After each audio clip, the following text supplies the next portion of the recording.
Imaginez un homme qui a tout conquis. 5 Ligues des Champions, 5 Ballons d'Or, plus de 900 buts. Un homme dont l'obsession pour la victoire est maladive. Maintenant, regardez ces images. Cristiano Ronaldo, en 2026, seul, frustré, en grève ouverte contre son propre club au milieu du désert. Comment en est-on arrivé là?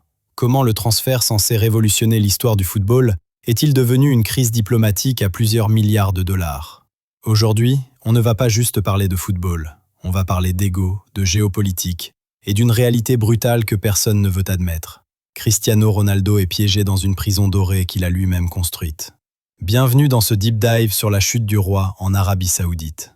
Pour comprendre le séisme actuel, il faut revenir en janvier 2023. À l'époque, l'arrivée de Ronaldo à Al Nasser est présentée comme le Big Bang saoudien. L'objectif de l'État, faire de la Saudi Pro League le top 5 mondial. Ronaldo n'est pas qu'un attaquant, c'est un ambassadeur, une vitrine. Mais 3 ans plus tard, le bilan comptable est terrifiant pour un tel compétiteur. 13 compétitions disputées, 0 trophée majeur. Pendant ce temps, Al Hilal, le rival éternel, rafle tout. Le sentiment d'injustice ronge Ronaldo. Il voit Karim Benzema s'épanouir tactiquement. Il voit les investissements massifs chez les voisins. Et il se sent lésé. Mais ce qu'il oublie, c'est que son statut de joueur-État crée un déséquilibre sans précédent. On ne gère pas CR7 comme on gère un joueur normal. Et Al Nasser en paie le prix fort aujourd'hui. Entrons dans le cœur du problème, le terrain. Tactiquement, Al Nasser vit un enfer. Pourquoi? Parce que pour faire jouer Ronaldo en 2026, vous devez sacrifier l'équilibre de tout votre bloc équipe. Cristiano ne presse plus, c'est un fait statistique. Ses courses à haute intensité ont chuté de 40% par rapport à sa dernière année à la Juve. Résultat, Al Nasser joue avec un bloc bas pour le protéger, mais laisse des espaces béants dans les demi-espaces.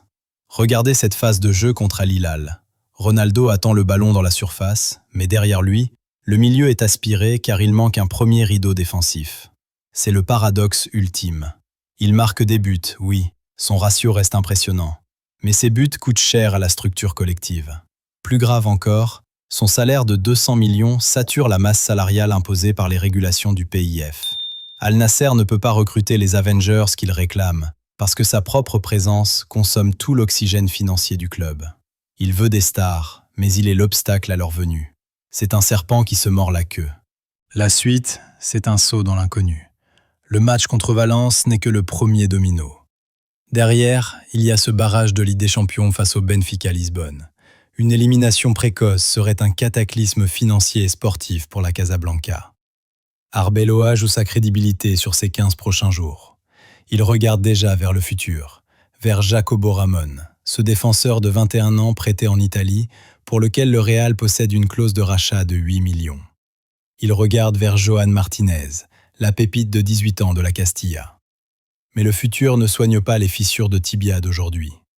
Le Real Madrid est dans une position où chaque victoire ressemble à un miracle médical plus qu'à une domination tactique. Peuvent-ils tenir? L'histoire nous dit que le Real ne meurt jamais, mais la science du sport nous dit que les muscles ont leurs limites. À Mestalla, dans cette arène hostile, nous verrons si le plan Arbeloa est un coup de génie ou un acte de désespoir.